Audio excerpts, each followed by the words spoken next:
The 19th century is widely considered by historians to be Britain's century. A boom in technology and British confidence made them a truly formidable power.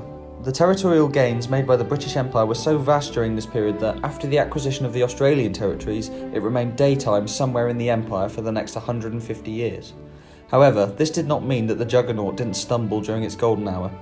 Between 1854 and 1856, on the Russian-held Crimean Peninsula, 2,600 kilometres from London, the ineptitude of British commanders and the inefficiency of the British war machine was put on full display as the army took part in a humiliatingly close-fought, bitter and costly campaign against the Russian army. In 1856, the Treaty of Paris ended the brutal campaign of suffering and unnecessary deaths, where the British found themselves no better off than in 1854. In this episode, we will discuss what went so wrong for the British and if there were any shining lights through the gloomy outlook of the Crimean War and whether anything was learned from this military exercise. The British Army in 1854 was in a state of atrophy. The tactics and style of land warfare the British had employed had not changed since Wellington's victory at the Battle of Waterloo in 1815, and those in the army were unsure if their outdated supply and transport arrangements would cut it in Crimea. Britain's navy remained its crowning glory, patrolling the world's oceans and scoring significant victories during the Opium Wars from 1839 to 42. There was also significant naval advances before Crimea, with steam-assisted warships and metal hulls coming into play, although the British Navy would not get its first full-powered steamship until 1860. Despite the shortcomings, Britain remained confident of victory in Crimea. A war started after Russian troops invaded Turkey, threatening Britain's trade routes and potentially swelling Russia to a size that could threaten Britain itself, including its territories in India.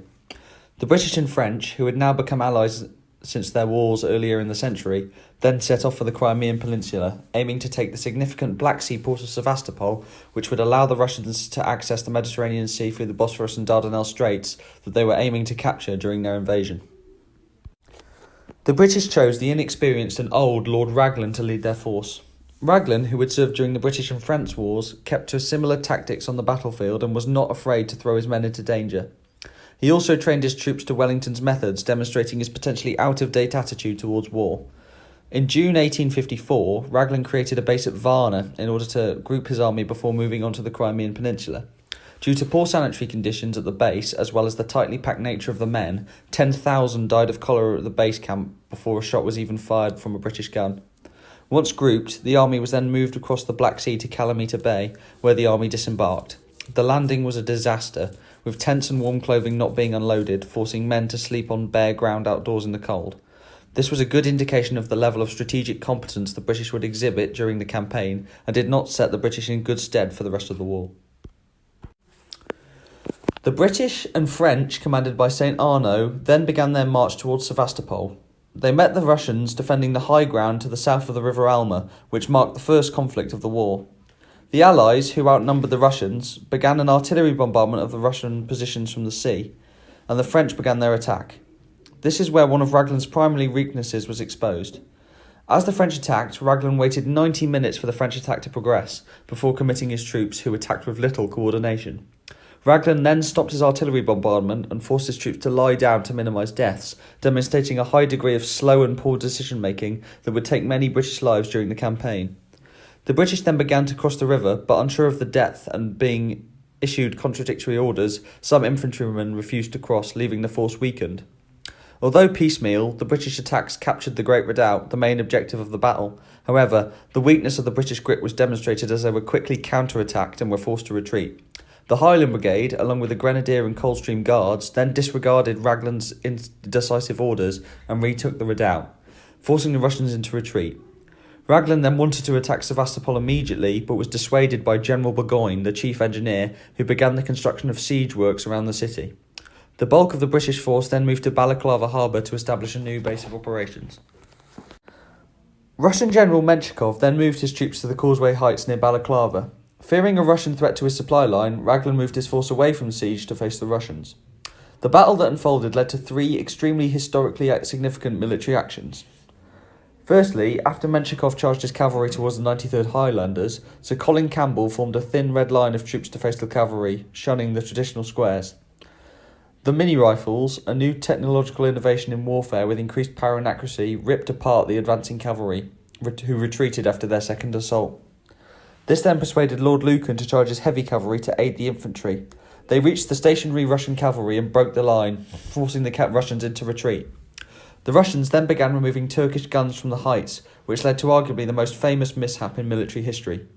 Raglan issued a vague order to Captain Nolan to tell Lucan to stop the removal of the guns, which was transmitted to Lucan and then to Cardigan, who led the Light Brigade cavalry. Cardigan then took this information to mean charge the guns at the north end of the valley, and duly did so, taking heavy fire from all sides and head-on. 1,113 of the 673 men died, with 134 wounded, and the charge became emblematic of British military leadership in Crimea, confused, unorganised and unsuccessful. The Allies then turned their eyes to Sevastopol, which had been besieged in some form since the start of the war. An original siege led to the Battle of Inkerman, where the British and the attacking Russians, advancing in the heavy morning fog, both suffered heavy casualties. The devastating storm of November 1854 demolished supply routes and caused major suffering for all those involved in the British army in Crimea, as supplies failed to reach Sevastopol from Balaclava harbour. This was eventually abated by Samuel Peto, an engineer who constructed the 7-mile-long Grand Crimean Central Railway, which helped alleviate the suffering. In the view of the Allies, the best way to attack Sevastopol would be to do so from the southern hills. 4 strong points, the Mamelon Fort, the Redan, the Malakoff and the Little Redan, were chosen for attack. The French began strongly, taking the Mamelon Fort in June 1855, with the British bombarding the Russian defences with siege guns. The French then took the Malakoff, and the British captured the Little Redan. The Great Redan held out until the French moved cannons onto the Malakoff and forced them off it.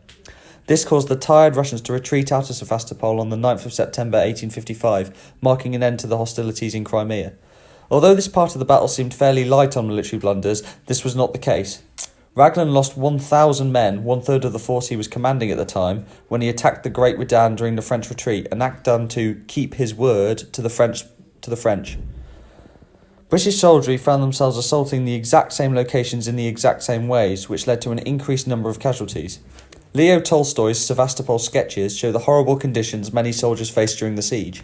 The siege effectively ended the conflict, with disputes continuing until March 1856, where the Treaty of Paris ended what was a bloody and brutal war. It is important when studying Crimea to consider what happened back in Constantinople. At this time, Florence Nightingale and a team of doctors were tending to the wounded that Raglan had expelled from the battlefield. Sent by Sidney Herbert in October 1854, Nightingale and 38 other nurses arrived in Scutari, the chosen site for the military hospital, to find it was low on medical supplies and satisfactorily trained medical staff. Scutari, a former barracks, was also not suited for the sick and wounded, with no clean water available and primitive toilet arrangements. Nightingale was a ruthless organiser, and although she began by completing menial tasks, she then moved on to bigger things, reorganising the kitchen to increase food safety, arranged a schoolroom and library, getting the least ill patients to farm vegetables, and also ensuring all patients had clean bed linen. She was also a tough administrator, with her forthright opinions bringing criticism from others who worked in Scutari. While Scutari was improving for the patients, according to Dr. John Hall, it appeared to be degrading for those who worked there. Despite this, Nightingale became a celebrity at home. William Howard Russell in the Times raised £30,000 to buy medical supplies.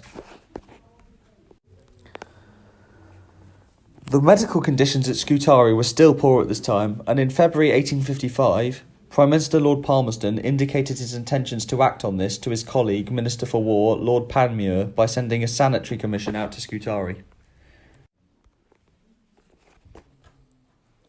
There is an urgent necessity for improved sanitary arrangement in our hospitals at Scutari and elsewhere.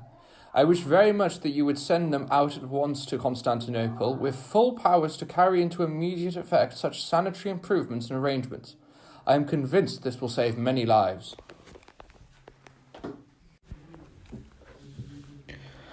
Palmerston, who had just succeeded the Aberdeen government of 1855, succeeded in getting Panmure to send John McNeill and Alexander Tulloch to Scutari. They expressed shock at the dire conditions and immediately ordered a clean-up. They cleared rubbish, whitewashed walls and removed dead animals. These changes saw some drop in the mortality rates.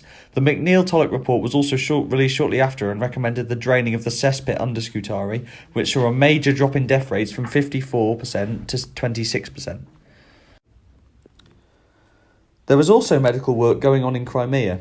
Mary Seacole, a Jamaican woman and nurse, set up a shop in Balaclava with her business partner Thomas Day after being refused work with Nightingale in Scutari.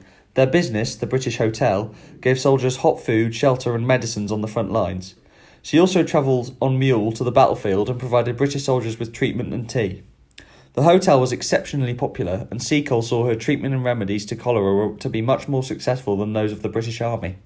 However, the end of the war can be seen as the end of Seacole's prominence, as she quickly fell into debt and declared bankruptcy back in London.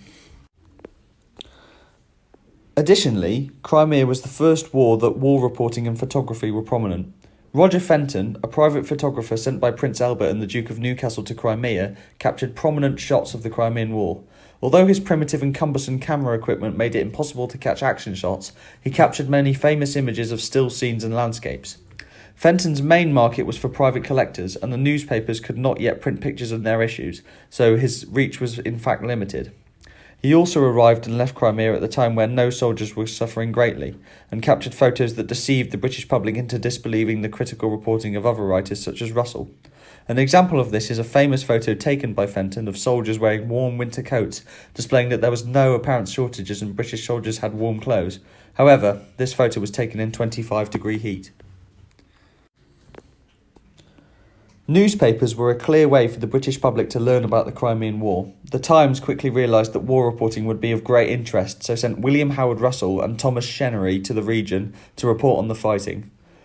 Russell, who was stationed in Crimea, witnessed the Battle of Alma and began to develop unfavourable reports about how superior the French supply and vivandière system was compared to the British. He quickly began criticising Raglan as he explored all areas of the campaign. This was so effective that Raglan had told his troops not to talk to Russell to contain the bad publicity. Russell was aided by the fact that the reporters could travel freely across the war zone and talk with whom they liked, meaning he could get a range of British opinions on the battles and commanders from up and down the chain of command. When he returned to Crimea, Russell pushed for Seacole's cause, as well as being a vocal advocate for the Medal of Bravery, a call which birthed the Victoria Cross, the highest award for gallantry in the face of danger to this day. If there is one object that personifies the Crimean War, it is the Victoria Cross.